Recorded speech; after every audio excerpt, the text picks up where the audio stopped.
जय हिंद साथियों। अभी हम लोग उपस्थित हैं एग्जाम टूर चैनल पर और आपसे बता दें, गौरव गिरिराज सर हैं।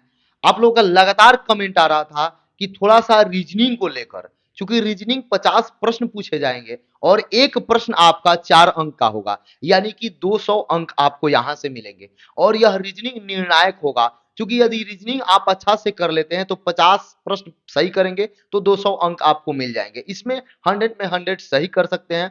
तो अब जो आपका एक सप्ताह समय है, इस समय में क्या करना चाहिए, क्या रणनीति होना चाहिए, किस तरीका से एग्जाम के प्रश्नों को हल करेंगे और कैसे एग्जाम का जो प्रेशर है उसको कम करेंगे, संपूर्ण जानकारी सर से लेंगे। सर, आपका स्वागत है एग्जाम टूर पर।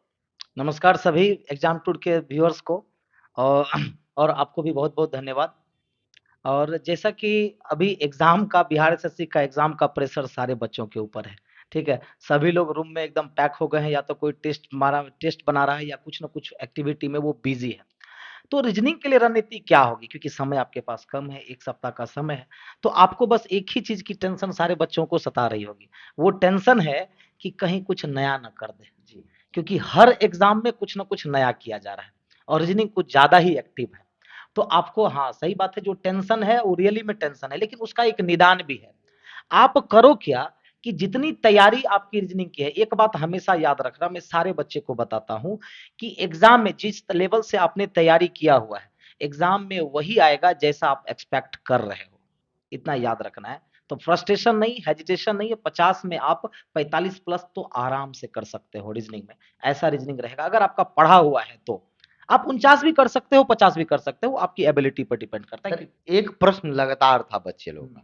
जैसे क्लासरूम का प्रेशर अलग होता है, ठीक है। लेकिन जब एग्जाम में जाते हैं तो उनका क्या होता है, जाना हुआ क्वेश्चन, जैसे ई उनको 5 मालूम है, डी 4 मालूम, सब कुछ जानते हैं, लेकिन वहां पर एक्स्ट्रा प्रेशर हो जाता है। उसको कैसे वो लोग झेल पाए? देखिए, मैक्सिमम बच्चों को हमने ये वॉच किया है। यहाँ पर भी हमने टेस्ट सीरीज स्टार्ट किया हुआ है कुछ दिन पहले से।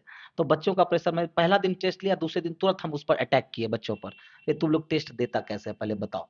तो सारे बच्चों का एक्टिविटी क्या होता है, जब वो रीजनिंग सेक्शन में एंट्री करेगा तो एक तरफ से वो बनाना चालू करता है। ये गलत तरीका है। आप एक तरफ से क्वेश्चंस को बनाएंगे तो मान लीजिए कि शुरू का 4 क्वेश्चन बहुत फास्ट में बन गया, आप 2 मिनट में चारों क्वेश्चन बना के रख दिए। पांचवा क्वेश्चन ऐसा आ गया जो आपको अकेला 2 मिनट खा गया, और आप एकदम उसके साथ भिड़े हुए हैं कि तू हमसे बनेगा कैसे नहीं। एक एक तुमको करके तो, हाँ बनाए। तुमको तो बनना तय है, तुमको हम कई बार हम तुमको औकात दिखा चुके हैं, तो तू कैसे नहीं बनेगा अभी हमसे। तो वहां पर आप अपना ईगो को साइड में रख करके आप पहले एक झलक क्वेश्चंस को देखना जरूरी है। 1 से 1.5 मिनट लगता है, अगर 50 क्वेश्चन है तो 2 से ढाई मिनट लगेगा।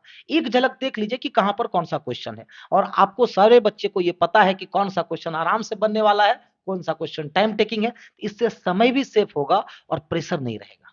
प्रेशर वाले क्वेश्चंस को वो क्या करेगा, रिलैक्स मूड में बाद में बनाएगा वो। तो पहले कभी भी ये मेंटेलिटी सेट नहीं करनी है कि आपको एक तरफ से ही क्वेश्चन बनाना है। अगर कोई भी क्वेश्चन बीच में रोक रहा हो, चाहे वो आपका फेवरेट सेक्शन ही क्यों ना हो, अगर वो रोक रहा हो तो उसको तुरंत वहां स्किप करके आगे बढ़ना है, उसको बाद में देख लेना है। पहले आपकी स्पीड एक स्मूथली होनी चाहिए। अगर स्टार्टिंग में आपकी स्कोर अच्छी खासी हो जाएगी तो जो नहीं भी बनने वाला क्वेश्चन है ना, आराम से बनता है। एग्जाम का ये होता है। तो एग्जाम में कभी भी प्रेशर लेकर के मत एंट्री करना। मैं बता दिया कि वही क्वेश्चन आएगा जैसा आप एक्सपेक्ट कर रहे हो। तो लेवल मुश्किल से बढ़ेगा तो कितना बढ़ेगा, 10 से 15%, और बढ़ना तय है। आप अगर प्रीवियस ईयर के बेसिस पर तैयारी करके जा रहे हो तो वहां पर आपको कुछ क्वेश्चन ऐसे मिलेंगे जो धोखा देगा। तो आपको एक्स्ट्रा में क्या करके जाना है, इन 7 दिनों में आप कुछ मत करो। कुछ चैप्टर्स का मैं नाम ले रहा हूं, अपडेट होगा तो यही सारा चैप्टर अपडेट होगा। आप फोकस बना करके जाना सिटिंग और पजल पर। सर सिटिंग और पजल इतना कम टाइम में कैसे होगा, तो कुछ नहीं करना है। ग्रुप डी का भी रिसेंट में एग्जाम हुआ है 2022 में, उसका पेपर उठा लो। अगर ग्रुप डी का पेपर आपको नहीं मिल पाता है, मार्केट में अगर नहीं मिल पाता है, तो एनटीपीसी सीबीटी 1 का जो एग्जाम हुआ है, आप उसका पेपर देख लेना। सीबीटी 2 नहीं, एनटीपीसी सीबीटी 1 का मार्केट में भी अवेलेबल है। वैसे ग्रुप डी का अगर प्रीवियस ईयर मिल जाता है आपको, चाहे नेट के थ्रू हो, वो सबसे बेहतर होगा। उसका क्वेश्चन सिर्फ देख करके जाना है।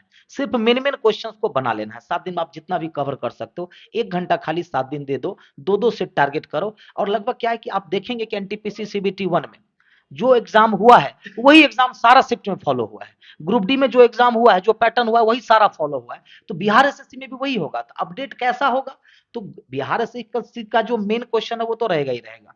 10-15% वो क्या करेगा, डायरेक्शन को थोड़ा सा लेवल बढ़ाएगा, ब्लड रिलेशन का लेवल थोड़ा बढ़ाएगा, मेन सिटिंग पजल जरूर देख करके जाना।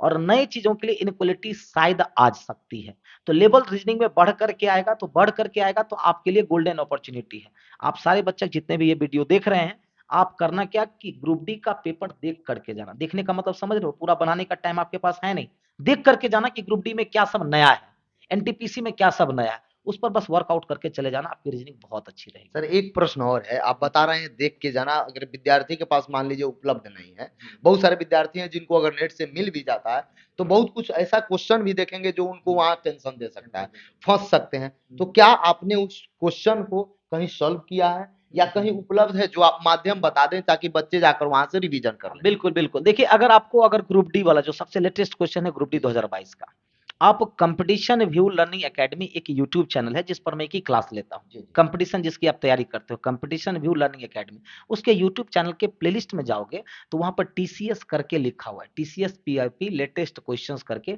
उसमें मैं ऑलरेडी 20 सेट करवा चुका हूँ, जो उतना कर दिया, जो उतना कर लेगा काफी है।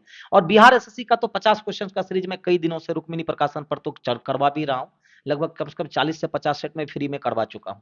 तो जो बच्चे आप कंपटीशन व्यू लर्निंग एकेडमी के चैनल पर जाओगे, प्लेलिस्ट में जाओगे तो टीसीएस में मिलेगा, आप वहां से उसका पूरा डिस्कशन देख सकते हो कि रीजनिंग का लेवल कैसा था। एक ही 2 पेपर में आपको लग जाएगा कि अब कॉन्फिडेंस लेवल आपका बढ़ जाएगा कि नहीं, अब अगर क्वेश्चन नया आ भी गया तो हमसे छूटने वाला नहीं है। और अगर प्रीवियस ईयर आया है तब तो मुझे आप पर पूरा भरोसा है, सारे व्यूअर्स पर, सारे एग्जामिनर्स पर पूरा भरोसा है, आप 45 प्लस स्कोर आराम से करोगे। हाँ, अगर आपने पढ़ाई में कोताही की है, अगर आपने पढ़ाई में कोताही की है, मेहनत नहीं की है, तभी आप फंसेंगे। अगर मेहनत किए हैं तो आपसे रीजनिंग आराम से बनेगा, 48 49 आराम से करके आएगा सारा बच्चा। तो यदि आपको समस्या है किसी भी प्रश्न में, तो सर ने बता दिया, वहाँ पे संपूर्ण प्रश्न आपको एक-एक करके सॉल्व किए हुए मिल जाएँगे, वहाँ से भी आप देख सकते हैं। सर एक प्रश्न और है, क्योंकि अब समय भी कम है, ज़्यादा कुछ आप बता भी नहीं सकते हैं।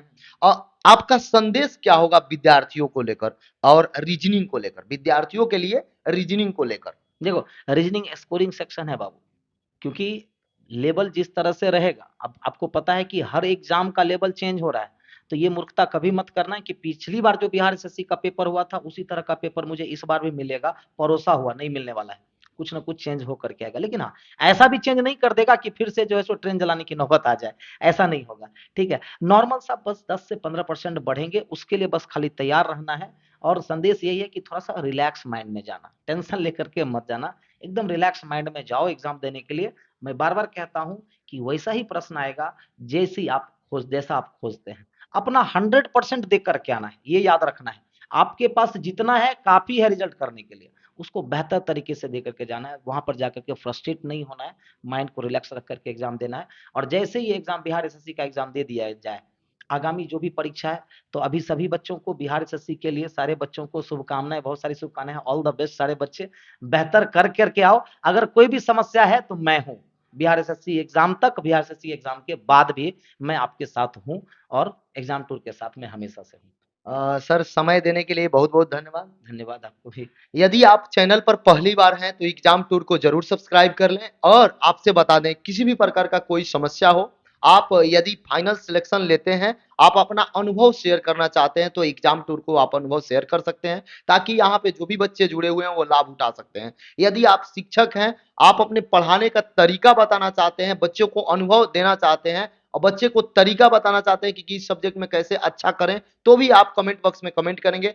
मैं आपका इंटरव्यू लेकर यहाँ पे डाल दूंगा। एग्जाम टूर का मैक्सिमम प्रयास होता है कि जिससे कि बच्चे को लाभ हो सके, वह शिक्षक के माध्यम से भी आपको लाभ मिलेगा, वह जो सिलेक्ट स्टूडेंट है फाइनल सिलेक्शन, उनसे भी लाभ मिलेगा। और आपसे बता दें, यदि आप चाहते हैं एग्जाम टूर का सहयोग करना तो केवल और केवल सब्सक्राइब करें। जय हिंद, जय भारत, जय युवा।